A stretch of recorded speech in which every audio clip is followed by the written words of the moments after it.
There's something special about an old truck. A 1957 Chevy wasn't built to be perfect forever.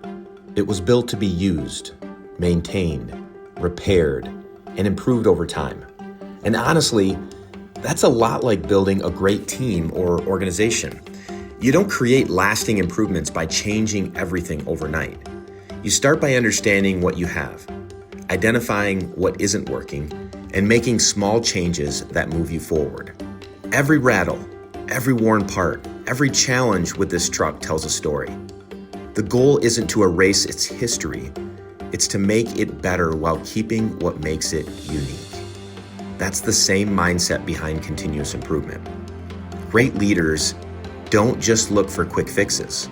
They take time to understand the process, involve the people doing the work, solve problems, and keep moving forward. Because whether it's a classic truck or a great organization, improvement is never finished. It's built one adjustment, one lesson at a time.